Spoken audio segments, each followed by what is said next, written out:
Olá a todos, sou o professor Alexandre Cândido da Silva, da Escola Técnica Makiguchi, curso técnico de saúde bucal, módulo 2, especialidades 1.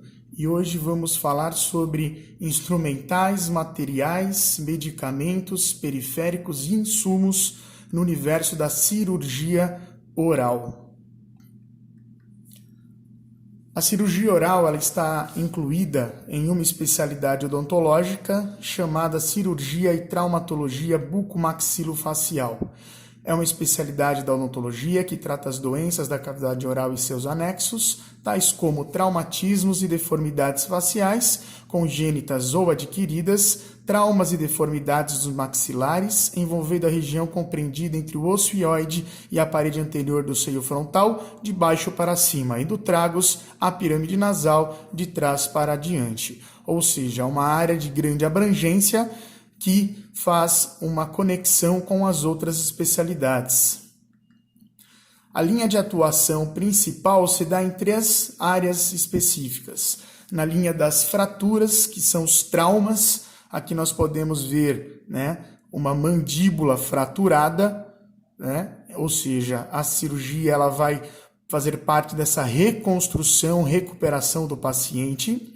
Nós temos as cirurgias ortognáticas, em que nós fazemos um reposicionamento dos arcos maxilomandibulares por meio cirúrgico e também o tratamento de lesões extensas, Aqui nós podemos ver aí uma lesão osteolítica, uma lesão que acabou acometendo a região anterior da mandíbula. Então, nós temos aí várias linhas de atuações dentro da cirurgia oral. Alguns dos procedimentos executados no dia a dia da clínica, dentre eles o que podemos citar com maior número de realizações são as exodontias. Exo seria remover para fora, dontia, dente. Então, é a extração dentária propriamente dita que a gente tem aqui representado nessas 2 imagens. Além disso, também temos as biópsias. As biópsias consistem no quê? Na remoção de lesões ou parte destas lesões, chamadas de biópsias incisionais e biópsias excisionais. Os instrumentais usados em cirurgia odontológica são vastos, por isso nós vamos dividir esta aula em 2 partes. Esta parte 1 e no nosso próximo encontro a parte 2, E uma observação importante é que os instrumentais que serão apresentados se referem ao tamanho direcionado para adultos. Nós temos também materiais da cirurgia odontológica utilizados em odontopediatria, que eles possuem o mesmo formato, mas o tamanho é menor por conta da cavidade bucal e dos dentes também serem menores. O instrumental usado para o processo cirúrgico odontológico, nós vamos começar falando do jogo cirúrgico básico.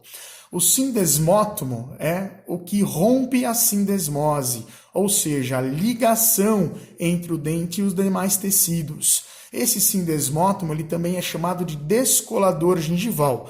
Depois, em seguida, veremos a imagem deles, tá? A cureta de Lucas é uma cureta com o mesmo formato de uma cureta de dentina, só que num tamanho maior, porque serve para curetar alvéolo após a exodontia ou cavidades ósseas, cavidades cirúrgicas, Seria uma colher maior para fazer a curetagem de tecidos, de infecções que podem ocorrer. Temos o porta-agulha de Mayo-Rigar, que é o porta-agulha clássico que auxilia na sutura, ou seja, para realizar suturas, pontos. Neste porta-agulha em que colocamos a agulha de sutura para ir de encontro aos tecidos. Temos a tesoura de Matzenbaum, de ponta romba. O que seria ponta romba? Não é uma ponta que perfura, é uma ponta arredondada. É diferente de uma ponta aguda. Então, ponta romba é uma ponta arredondada. Essa tesoura também serve para fazer o que? A divulsão, a abertura de tecidos. Mas, classicamente, ela se correlaciona aí a corte. E a carpule, que é a seringa do dentista, que nós vamos utilizar para anestesiar. Então, esse aqui seria um jogo básico cirúrgico e os demais instrumentais seriam complementares de acordo com o tipo de procedimento a ser realizado. Aqui nós vemos então a imagem desses instrumentais. O sindesmótomo, que possui duas pontas, uma ponta angulada, né, em relação ao longo eixo de 45 graus e uma ponta reta.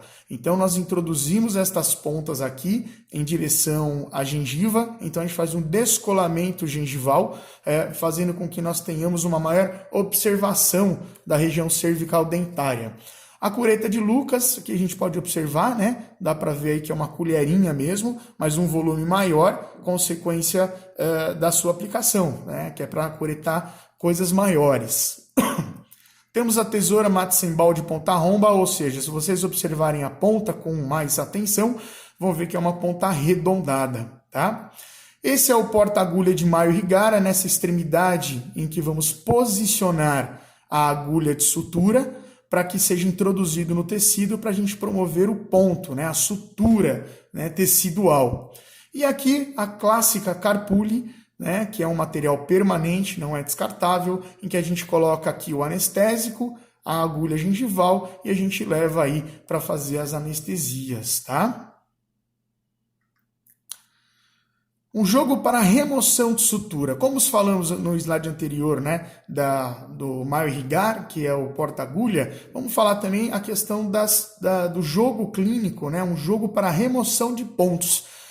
Nós sabemos que, dentre as atribuições do técnico de saúde bucal, vocês podem realizar a remoção de sutura pós-cirúrgica odontológica, e para isso a gente vai estar utilizando uma pinça de Addison, ou uma pinça anatômica, ou uma pinça clínica, tá? Eu posso usar uma dessas três pinças para fazer o quê? Segurar o ponto. A partir do momento que eu vou segurar o ponto, eu pego uma tesoura que tem uma ponta aguda, uma ponta reta aguda, chamada de tesoura de íris, para cortar o fio, né? Esse aqui, então, são os dois instrumentais que a gente vai estar utilizando para a remoção de sutura. Lembrando que qualquer uma dessas pinças vai satisfazer a necessidade, sendo que a pinça Addison e a anatômica, por serem retas, não terem angulação da pinça clínica, são mais práticas na hora da remoção do ponto, da remoção da sutura. Vocês terão a técnica de remoção de sutura no módulo 3 do técnico em saúde bucal, na disciplina de especialidades odontológicas 2, tá? Então, nesse momento, a gente se ater realmente ao instrumental, tá ok? Bom, instrumentais usados no processo cirúrgico, vamos falar dos fórceps. O fórceps é aquele instrumental para apanhar o dente, né? Usado nas exodontias. E eles são divididos em grupos por números. Cada número, né, tem uma indicação clínica. As diferenças principais entre eles é na parte ativa, que corresponde ao número e formato da raiz. Ou seja, cada fórceps é adaptado a um grupo de dentes. E o que eu vou apresentar aqui para vocês é um jogo básico de fórceps odontológico. Ou seja, numa clínica odontológica, obrigatoriamente, nós temos que ter o quê? Nós temos que ter aí esses fórceps, no mínimo, esses fórceps, para que a gente possa aí executar exodontias, ok? Então vamos falar aí do 18L, que é um instrumental para molares superiores, tá? Do lado esquerdo. O L se refere justamente a left, que é esquerdo, né, do inglês. O 18R, que é right, R, right, direito, para molares superiores, direito. Temos o fórceps número 17, que é para molares inferiores. O 16, também conhecido como chifre de boi. Então, se vocês estiverem no consultório e falarem, pega o chifre de boi, não se assustem. Por qual motivo? Porque esse chifre de boi é justamente para a remoção aí de molares inferiores. Ele tem um formato de chifre, a gente vai mostrar para vocês, ok? Além disso, temos o fórceps 151, né? Que ele é específico para pré-molares e incisivos, ok? Temos o 150, que seria para molares, tá? Pré-molares incisivos superiores, pré-molares. 69, raiz residual. 65, incisivos e raiz residual superior. E o número 1, para incisivos e caninos superiores. Ou seja, se a gente for perceber aí as indicações, né, o que nós temos aí é justamente o quê? Uma quantidade bastante grande de fórceps e cada um com a sua especificidade, ok? Cada um tem a sua indicação específica. Vamos ver então esses fórceps aqui. Então, o que vai determinar, né, o fórceps em si é a parte ativa e o seu formato de apunhadura, de como é que a mão vai se adaptar para a remoção do órgão dental aí, né, no processo de exodontia. Temos aí o 18L, né, que é o esquerdo, o 18R, direito. Sabendo que são superiores, nós temos a apanhadura de 3 raízes. Por quê? Porque os molares superiores são trirradiculares, possuem 3 raízes. Fórceps 17 para molares inferiores, vocês vão ver quando fizerem o estudo do instrumental, que ele possui aí a apanhadura para 2 raízes, porque os molares inferiores possuem 2 raízes, né?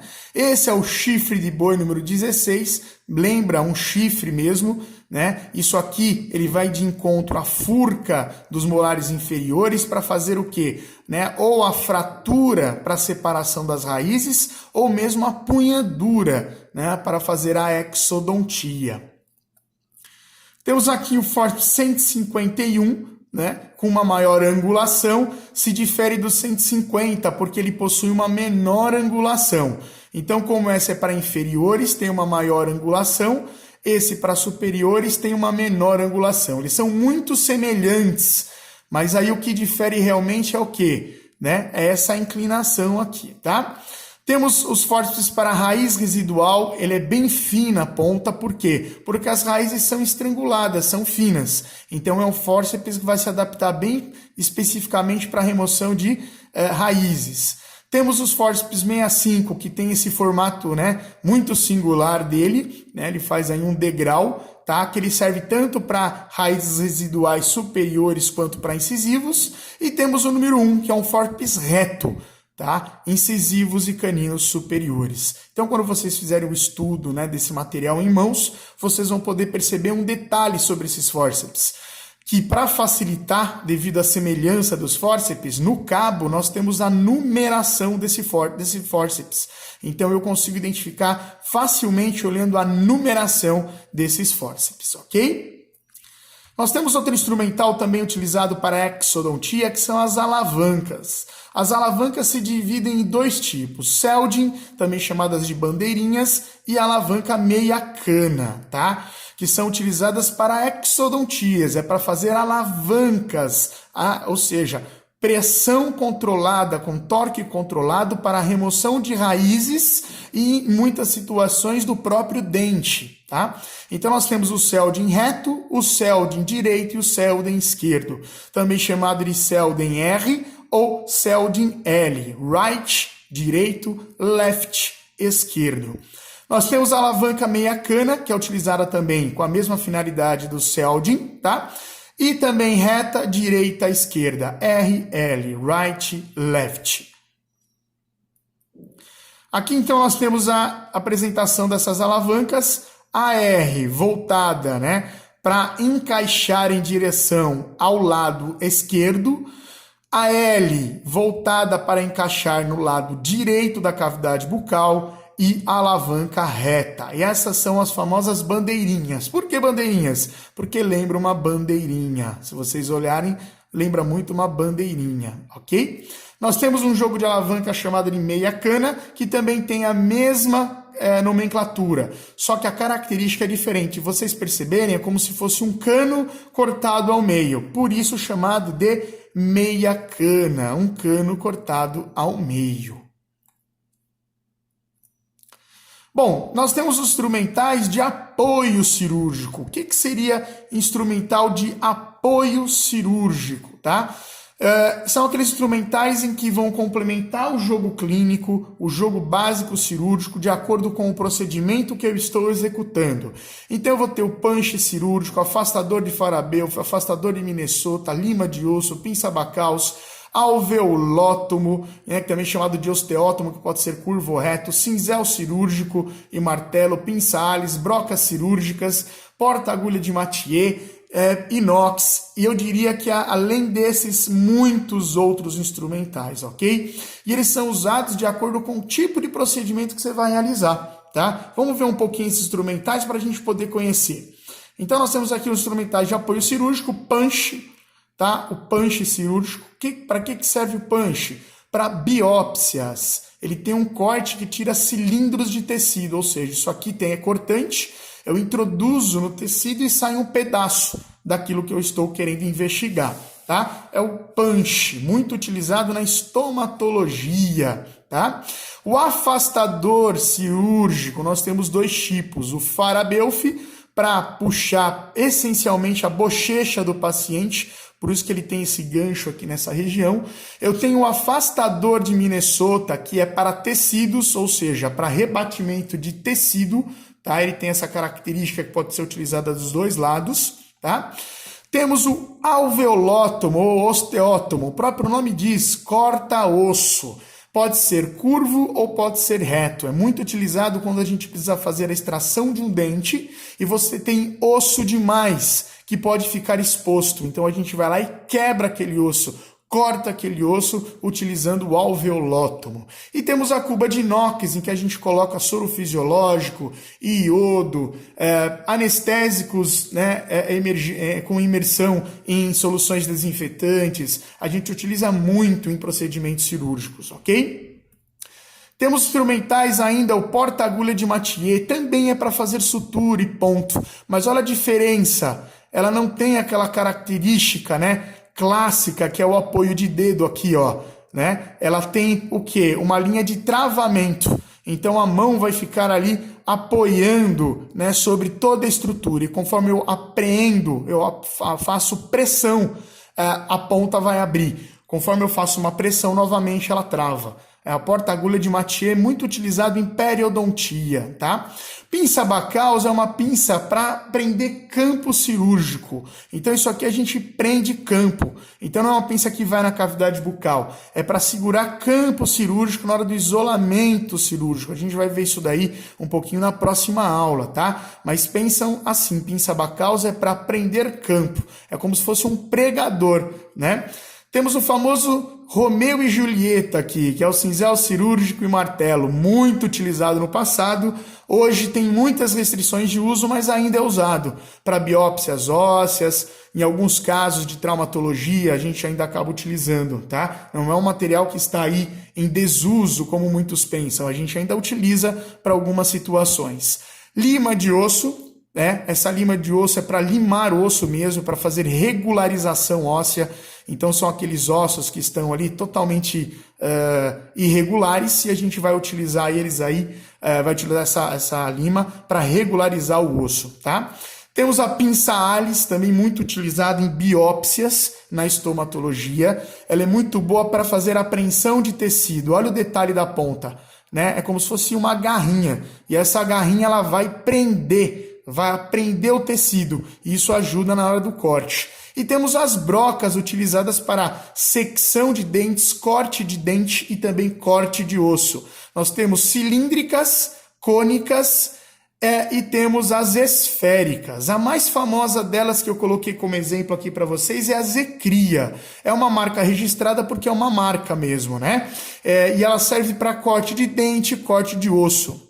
E nós temos a Carbide. A Carbide é uma broca, né, também muito utilizada. Nós temos várias numerações, vários tamanhos, né, que também é muito utilizado para corte ósseo, principalmente para fazer fenestrações ósseas, né, remoção de terceiros molares, cirurgias de cistos, enfim, em muitos procedimentos essas pontas são aplicadas, ok? Bom, essa aula apesar de ter sido curta no sentido, né, para não cansá-los nesse primeiro momento, mas ela tem muita informação. Então, o que eu peço para vocês? Que vocês façam quantas vezes necessária ver esta aula, que vocês anotem os instrumentais para fazer um estudo, e aí eu vou postar uma atividade direcionada a isto. Então aguardem lá na sala de vocês, tá? Na sala virtual de vocês, que eu vou fazer uma postagem de uma atividade para que nós possamos fazer uma revisão desses instrumentais. Então esta foi a parte teórica, né? A parte 1 da cirurgia odontológica, da cirurgia oral, e na próxima aula faremos o quê? Uma continuidade. Como eu disse, são muitos instrumentais, né? Então vale a pena a gente fazer essa divisão, né, de ações e, consequentemente, fazer uma atividade para que quando nós estivermos na aula presencial, fazermos o estudo desse instrumental, facilite o entendimento e se consolide, né, todo esse aprendizado. Muito obrigado, desejo a todos muito boa sorte.